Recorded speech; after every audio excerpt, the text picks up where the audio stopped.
Welcome to the Murder in 20 podcast, where I, Bobby Stevens, am your host with a new episode every Wednesday. If you're a serious fan of true crime and love listening to podcasts but don't want all that small talk, you've come to the right place. We get right to the facts. Murder in 20 episodes are concise and complete in 20 minutes. Less talk and more true crime. Every episode is free on our website at murderin20.com, Apple Podcasts, Google Podcasts, Spotify, Stitcher, iHeartRadio, and YouTube. Also learn about upcoming episodes on Instagram, Twitter, and Facebook. To support Murder in 20, feel free to leave a 5-star review on any one of them, or all of them. We're not shy. And we couldn't do this podcast without all our sources, which we acknowledge throughout the podcast and are listed on our website. Thanks for tuning in. Now let's get to this week's episode.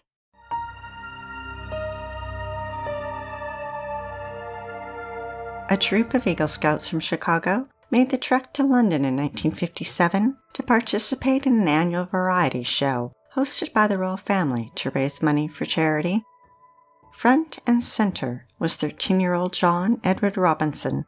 The Chicago Tribune headline in big bold letters that day stated, "Chicago Boy Scout leads troop to sing for Queen." Before the show, John met Judy Garland in her dressing room and she gave him a big kiss. And Gracie Fields, a popular British actress and singer, asked if he had plans to visit Italy. John replied that when he finished his priesthood studies, he would certainly visit Rome. But John didn't become a priest. Instead, he became a con artist and serial killer. At age 21, he married Nancy and worked at a hospital in Chicago. Together, they had 4 children. He coached their sports teams, was a Sunday school teacher, and a scoutmaster. John's criminal record started in 1969. Over the years, he embezzled from his employers, forged checks, got caught for mail and securities fraud. ABC News reported that when John was 33 years old, he was awarded Man of the Year. A big banquet was held in his honor at a hotel in Kansas City. Only problem was, John hadn't been named Man of the Year. It was a lie, an honor he'd bestowed upon himself. Paula Godfrey was a young, beautiful teenager, blonde and blue-eyed. The Charlie Project recalls after high school, she set her sights on pursuing a business career. And in 1984, John advertised in the newspaper for a sales representative for his consulting firm in Kansas and hired Paula. On September 1st, John picked Paula up at her house to drive her to the airport for training in Texas. Paula never arrived in Texas, and when her family didn't hear from her, her father went to John's office and demanded that his daughter contact him. Several days later, her family received a letter postmarked from Kansas City, saying that she had left to start over and that she was fine. The letter had many errors in spelling and grammar, mistakes that Paula would have never made. Her family took the letter to police.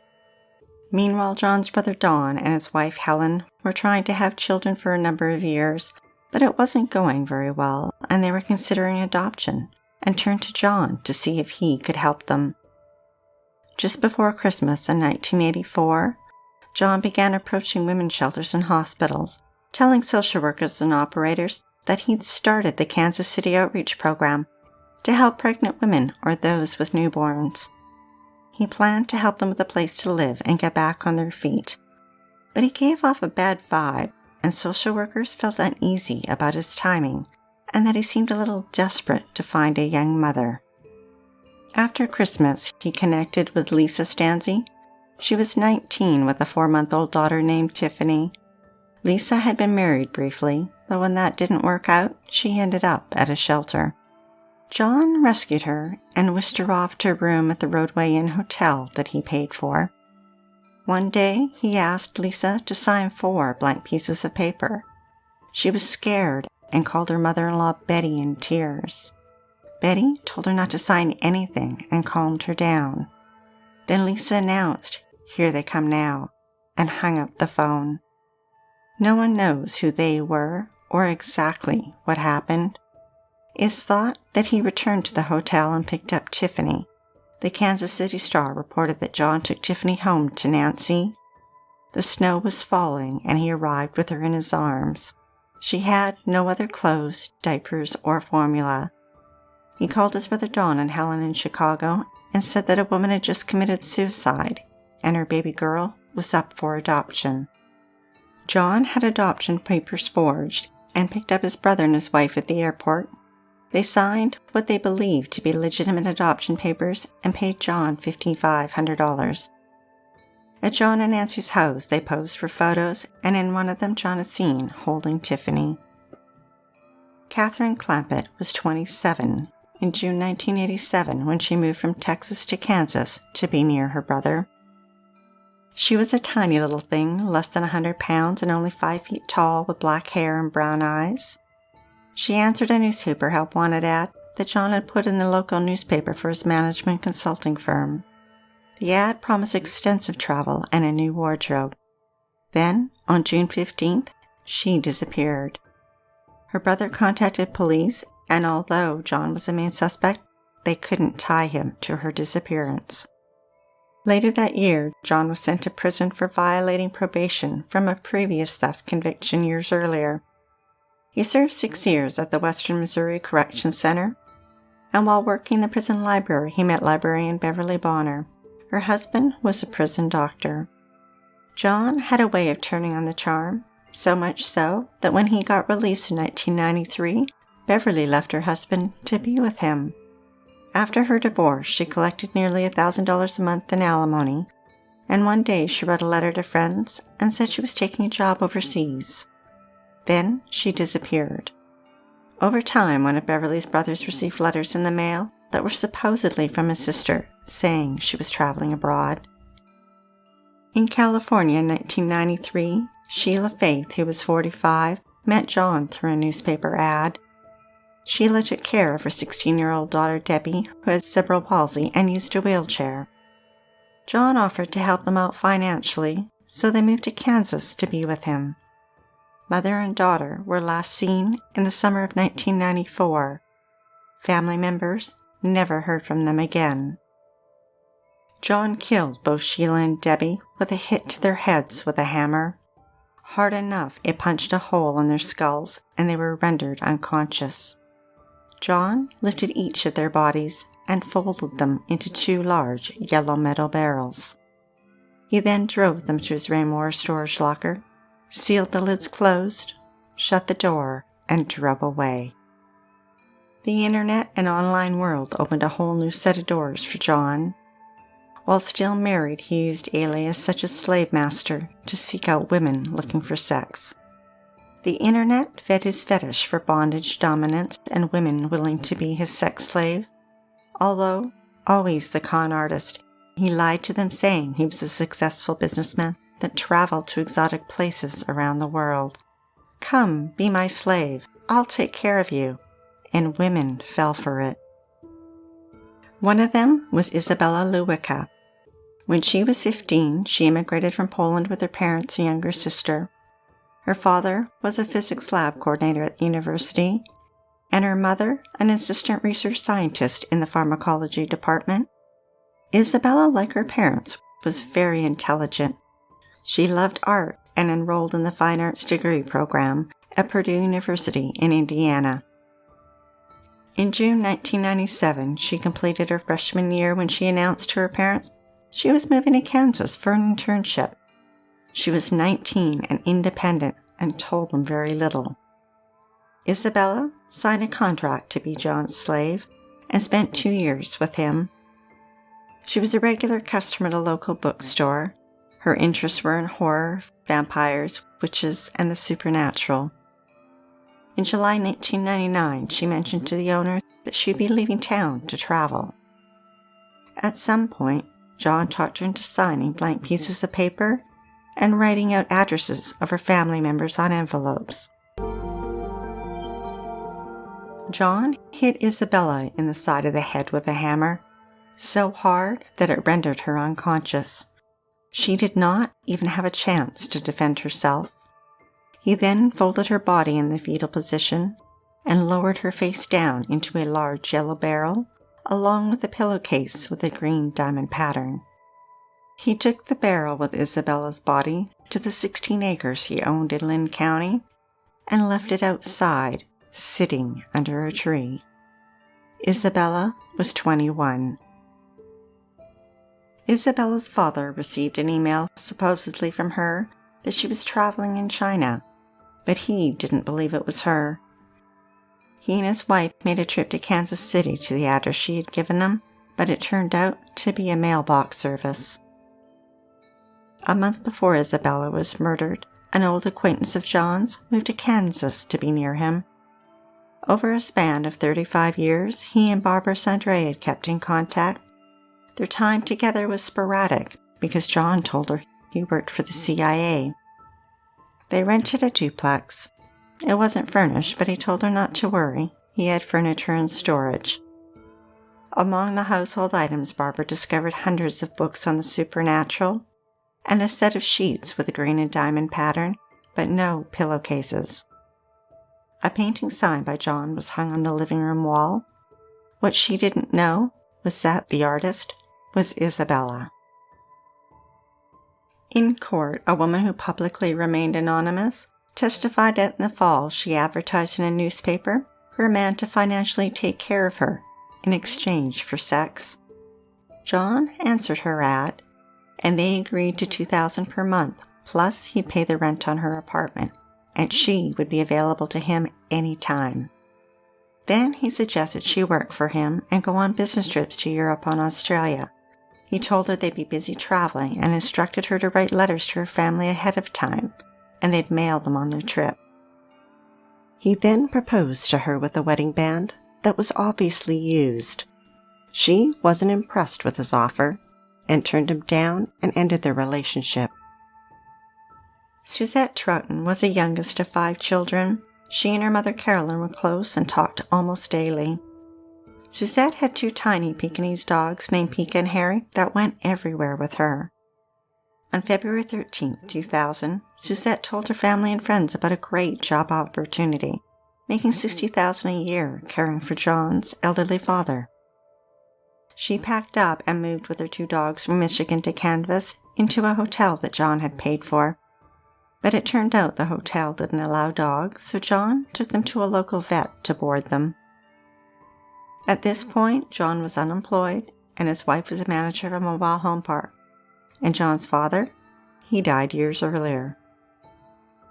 On March 1st, Suzette had been in Kansas a couple weeks. She called her mum, excited and telling her she was about to leave on a sailing trip with John and his father. But instead, John swung a hammer and struck her on the left side of her head, so hard that it punctured a hole in her skull. She didn't even have a chance to raise an arm in her defense. He checked her out of the hotel and loaded her things into a pickup truck. He folded her nude, lifeless body into the fetal position and placed it face down into a large yellow barrel. He sealed it and left it outside under a tree at his property in Lynn County. Suzette was 28. That day, John picked up Suzette's dogs and took them home to the mobile home park. He then told his wife Nancy that 2 dogs were running loose in the park, so he put them in their yard and asked her to contact animal control. Suzette's family started getting emails from her. Then they received letters mailed from Mexico. The letters were neatly typed and arrived in yellow and pink pastel envelopes. Suzette's family knew they weren't from her. Her grammar wasn't great, nor was her typing. Her mother contacted police and told them to find Suzette's dogs because she wouldn't go anywhere without them. ABC News reported that police discovered animal control had picked up 2 dogs from the mobile home park and visited the home of a family that adopted one of the dogs. And when the detective called Pika by name, his ears perked up, his tail started wagging, and he ran over to him. By now, police were looking into John and his ties to the disappearances of Isabella and Suzette. They were following John, including trips he made to his Lynn County property. And at one point, they went through his trash outside his house. There, they found a bag of shredded documents. And when they pieced one of them together, they discovered John had a storage locker in Raymore, Missouri. That spring, 2 professional women each placed a personal ad on the internet. Both were interested in the bondage and discipline lifestyle. John replied to both their ads. The first woman traveled from Texas to Kansas City to meet with John and brought along $500 worth of equipment. During their time together, he took photos of her, and when she found the relationship a little rougher than what she was interested in, she returned to Texas and demanded he return her equipment, but he refused and threatened to publicly reveal the photos, so she called police. A month later, the second woman traveled from Texas to Kansas City to meet with John. He took photos of her as well, and she too found the relationship a little rougher than what she was interested in and also went to the police. John and his wife Nancy had been married 38 years by now, and Nancy knew that for the last 18 years, John had been carrying out numerous affairs, but she chose to look the other way.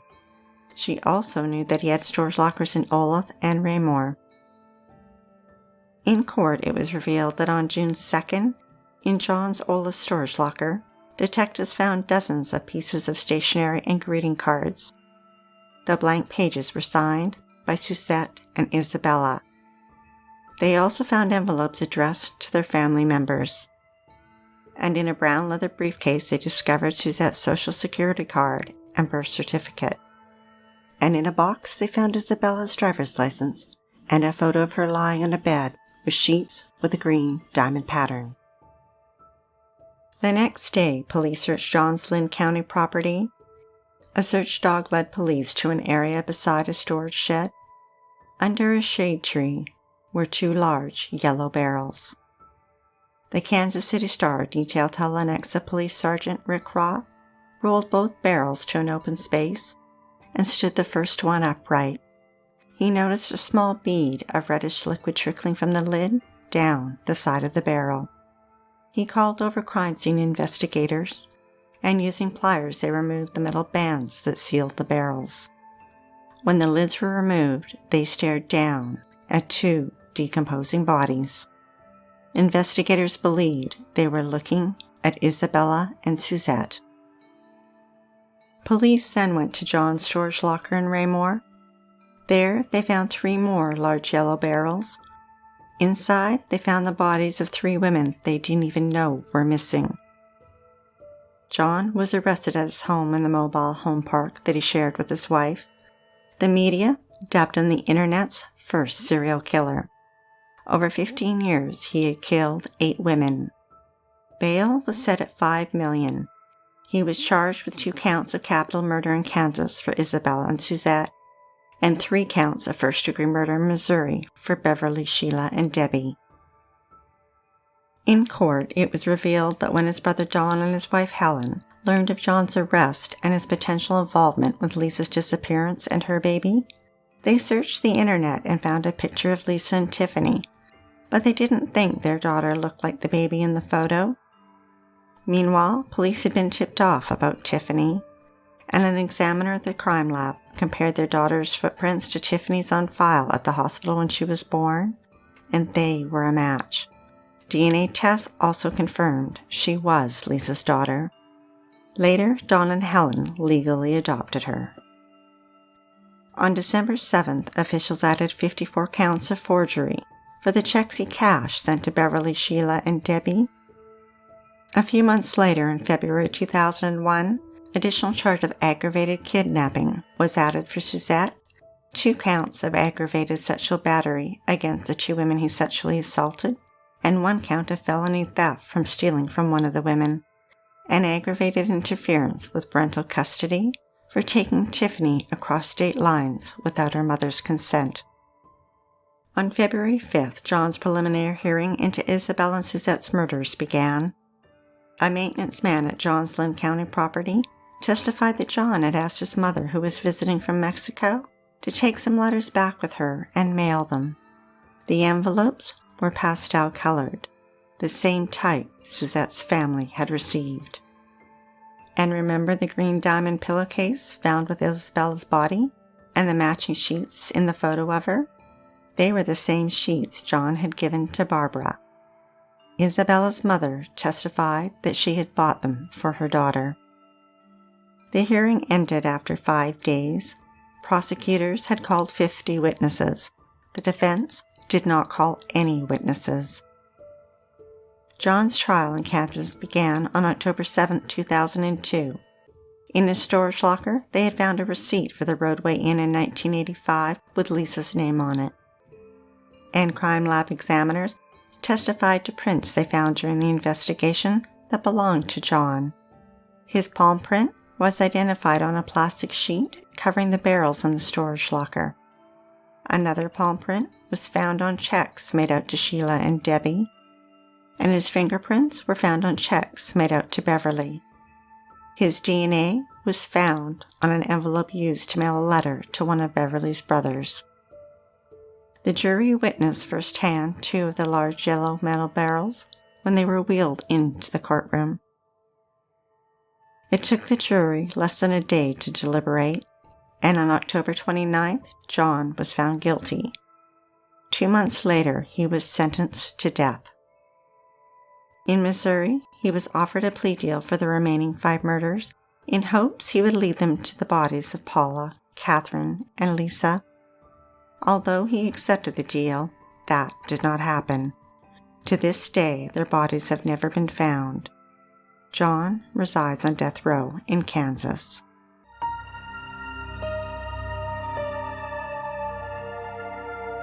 Thanks for listening to Murder in 20 with less talk and more true crime. Be sure to tune in next Wednesday for the episode of Marjorie Diehl Armstrong, a gifted musician with a magnetic personality who became a Black Widow. Brian thought the bomb was a fake, but realized it was real. Marge held him down, placed the bomb around his neck, and locked it.